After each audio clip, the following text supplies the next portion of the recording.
Alexandre de Moraes está ferrado e já ganhou uma série. Todos odeiam o Xandão. Isso porque a cada dia o ministro Alexandre de Moraes está incorporando o espírito de Mao Tse-tung.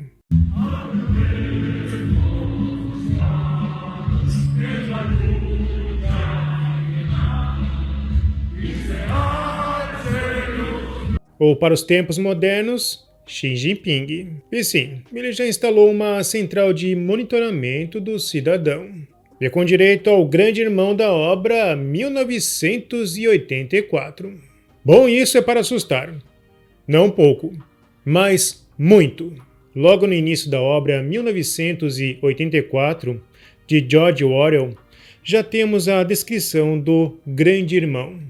A descrição no livro é bem precisa. O rosto tinha cerca de 1 metro de largura. O rosto de um homem de uns 45 anos, com um bigode espesso e traços fortes e belos. O grande irmão está observando você. Esse cartaz está espalhado em toda a cidade e representa a vigilância constante do partido. Bom, e neste momento você deve estar se perguntando, mas espera aí, se tudo isso está acontecendo, por que tantas pessoas foram curtir no carnaval? Será que elas não sabem o que está acontecendo? E a resposta é, a maioria não.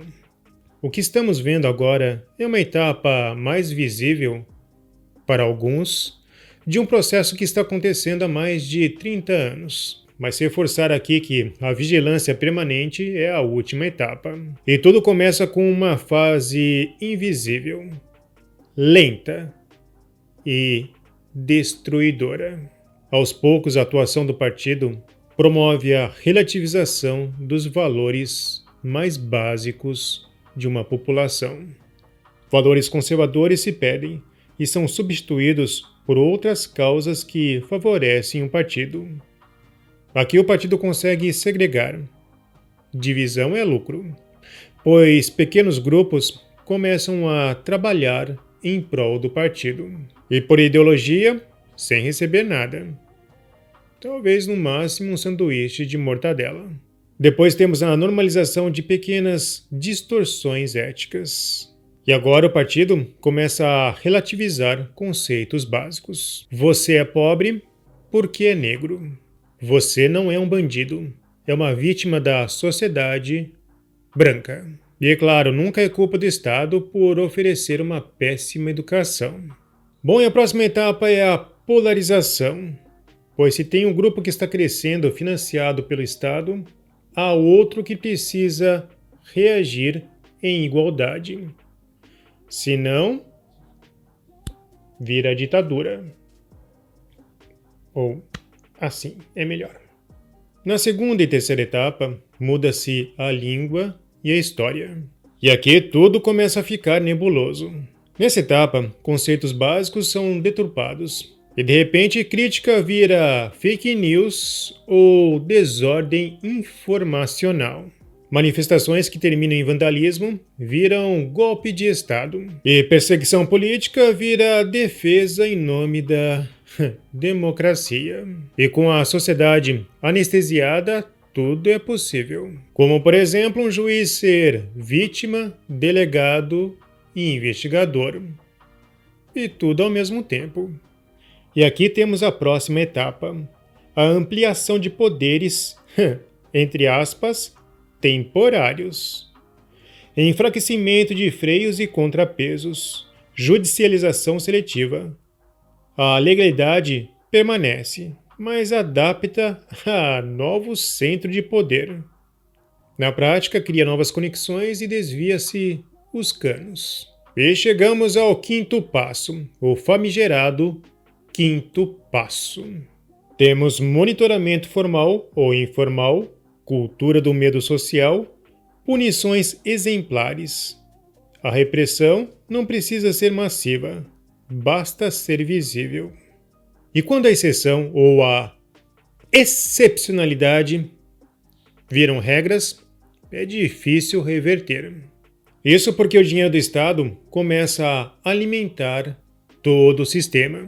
E para o funcionalismo público, atacar este sistema poderia ser um risco a si mesmo. E bingo, é assim que nascem as ditaduras. E o mais irritante dessa etapa é que o óbvio não funciona mais. Ou seja, repetir o óbvio não muda o cenário. É claro que o óbvio pode virar crime neste regime. Durante os últimos anos, várias pessoas no Brasil foram intimidadas por dizer o óbvio. E é claro, o Mor Alexandre de Moraes não gosta do óbvio. Eles não agiram para tentar depor o governo. Carros pegando fogo embaixo de posto de gasolina. Há muitas perguntas sem resposta, ministro Gilmar. Não, mas digo, é só para colocar. Agora, eu estou tentando me deter no caso concreto. Não, sim. Eu fui ministro da Justiça. E o senhor também trabalhou no Palácio do Planalto, na subchefia de assuntos jurídicos. Eu não consigo entender, e também carece de resposta, como que o Palácio do Planalto foi invadido da forma como foi invadido. Sabemos nós dois que o ministro da Justiça não pode utilizar a Força Nacional se não houver autorização do governo, do Distrito Federal, porque isso fere o princípio federal. Não em relação aos prédios federais. Não em relação à Praça dos Três Poderes. Mas em relação às edificações federais, ele pode e deve com fazer. todo respeito, Vossa Excelência, querer falar que a culpa do 8 de janeiro foi do ministro da Justiça... Vossa Excelência que está dizendo isso. É um absurdo. Vossa Excelência que está dizendo isso. 5 comandantes estão presos. Muito embora eu queria e o Brasil quer ver esses vídeos do ministro. Vossa Excelência vem no plenário do Supremo Tribunal Federal, que foi destruído, para dizer que houve uma conspiração do governo contra o próprio governo. Tenha dó. Não coloque palavras na minha boca. Tenha dó. Não coloque palavras na minha boca. Tenha dó, Vossa Excelência. O que eu quero dizer, a Polícia Rodoviária Federal tinha condições de evitar a chegada. Dia 6, dia 5, dia 7, não sei. Não foi feito. Toda a construção é de que era uma tragédia anunciada. Agora, houve, eu vou usar a expressão, falhas sistêmicas desde esse ponto. Como é que esse grupo entra com a facilidade como entrou, não digo no Supremo, eu não digo nem no Congresso, dentro do Palácio do Planalto? É inconcebível. Onde estava todo o efetivo da Força Nacional? Eu não tenho. Hoje o Brasil não sabe. Hoje o Brasil não sabe. Hoje o Brasil não sabe. O advogado Jeffrey Checchini foi outro que usou o óbvio. Eu creio que nessa reunião ele não estava. O senhor está fazendo uma correção da sua delação? Doutor, nós temos o depoimento judicial dele dizendo que o comandante Batista Júnior não estava na primeira reunião, que ele só foi na segunda reunião. O depoimento dele no dia 21, no dia 7 de junho. Então, não há dúvida aqui nenhuma, não está fazendo correção nenhuma. Basta o senhor ler com atenção. Sim, como eu estou lendo com atenção, que no volume 1, as folhas 29 e 30, com muita atenção, eu li que ele disse que o comandante estava nessa reunião.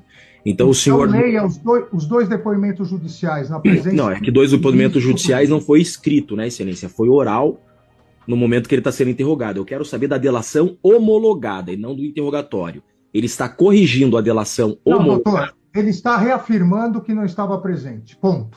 Vamos em frente. Ele não estava presente. O que nós faríamos com a delação homologada, onde ele consta que estava presente? Doutor, com todo respeito... Não, eu que peço com todo respeito. Continue. A delação homologada diz que estava. Eu quero doutor. saber, será retificado? Doutor, continue. O senhor só tem essa discrepância de quem estava e quem não estava com relação ao comandante da Aeronáutica Batista? Ou mais alguém que o senhor se recorda que estava e não estava mais? Ou que não estava e o senhor quer incluir? Coronel Cid, não precisa responder. Agora o advogado está sendo intimado porque postou um vídeo de Flávio Dino fazendo o L. Jeffrey Checchini divulgou gravação em que o hoje ministro faz o L, sem informar que a gravação era antiga. Pera lá, tem que informar a data da gravação agora? Pelo que eu tô vendo, esse é o Flávio Dino, ele tá fazendo L, me parece que esse vídeo não é montagem e não é IA, né? E a tal denúncia encomendada, eu já vou falar disso, foi feita por esse tal de Odair José, um cara do partido do Flávio Dino, também do estado do Flávio Dino, PCdoB, tá? E que foi secretário do Flávio Dino. Agora eu quero saber também o seguinte, será que esse comunistinha de iPhone, que fez isso a mando do Flávio Dino, obviamente, todas as notícias da internet dizem que esse cara é braço direito, é ligadaço ao Flávio Dino, será que ele vai denunciar no STF todo mundo que compartilhou esse vídeo agora no Carnaval? Claro que não, né, gente? É óbvio que é perseguição contra mim, com toda certeza. E até o jornalista que foi pivô desta confusão, Glenn Greenwald, assume que o Brasil virou uma ditadura. O indicador mais confiável de autoritarismo é a punição ou intimidação oficial daqueles que criticam as autoridades. Xandão vem fazendo isso há anos, mas poucos na mídia se importaram porque era dirigida contra os bolsonaristas e outros inimigos políticos. Mas era sempre inevitável que ele usasse isso contra todos os críticos. Eles criaram esse monstro, e agora ele nunca vai parar por vontade própria. O que Glenn não comentou é que Moraes só está agindo assim porque as nossas instituições concordam. Isso faz com que o Estado seja cúmplice do autoritarismo. E Moraes é apenas mais uma célula de um sistema maior e repressor. Porém, o povo ainda não foi vacinado pela vacina Cuba Livre. É um trocadilho meio merda. A ponto de aceitar a corrupção. Mas sim, esse pode ser o calcanhar de Aquiles do sistema. Mendonça agora pode ir à forra. Mas claro, sempre em nome da justiça verdadeira. O ministro, que agora é relator, deu total liberdade à Polícia Federal no caso Master. O ministro derrubou limitações que haviam sido impostas por Toffoli e permitiu análise de 100 dispositivos eletrônicos apreendidos nas operações. E repito, são 100 dispositivos. Ah, meu amigo, tem muita coisa lá. E sim, a Polícia Federal já está sinalizando que Toffoli pode ser o primeiro ministro do STF pego em corrupção. Bom, e ainda há um lado melhor. A Globo largou a mão do sistema. Ele é culpado por ter opiniões críticas em relação à operação que Alexandre de Moraes adotou, que pode ser muito criticada. Aliás, as críticas dele são bem razoáveis. É só por isso que ele se tornou investigado. Isso é coisa de ditadura. Isso acontece em regime autoritário. Por que Alexandre de Moraes dá esse passo a mais? Ele tem uma alma autoritária, ele não gosta que tenham opiniões diferentes das dele. Várias vezes ele flertou com a censura, mas esse é um passo novo, um passo a mais. Por que esse passo a mais? Porque se trata de preservar um segredo no qual o Supremo está todo engajado na preservação, que é o segredo das relações entre dois ministros, Toffoli e o próprio Alexandre de Moraes, familiares dos ministros e os próprios ministros, das relações, da natureza exata das relações desses ministros com o Banco Master. Então, esse segredo cria esse ato, que já é um ato de desespero. Se cruza uma linha. Sem o apoio da Globo, ou na verdade, a Globo revertendo o quadro 2 e 3, pode-se também reverter o quadro 5. Bom, e esta pode ser a nossa última chance contra uma ditadura. Bom, se você apoia a Verdade Política, não se esqueça, curta, comente e compartilhe. Clique no sininho para você receber as nossas notificações. E vamos continuar na luta em prol da verdade.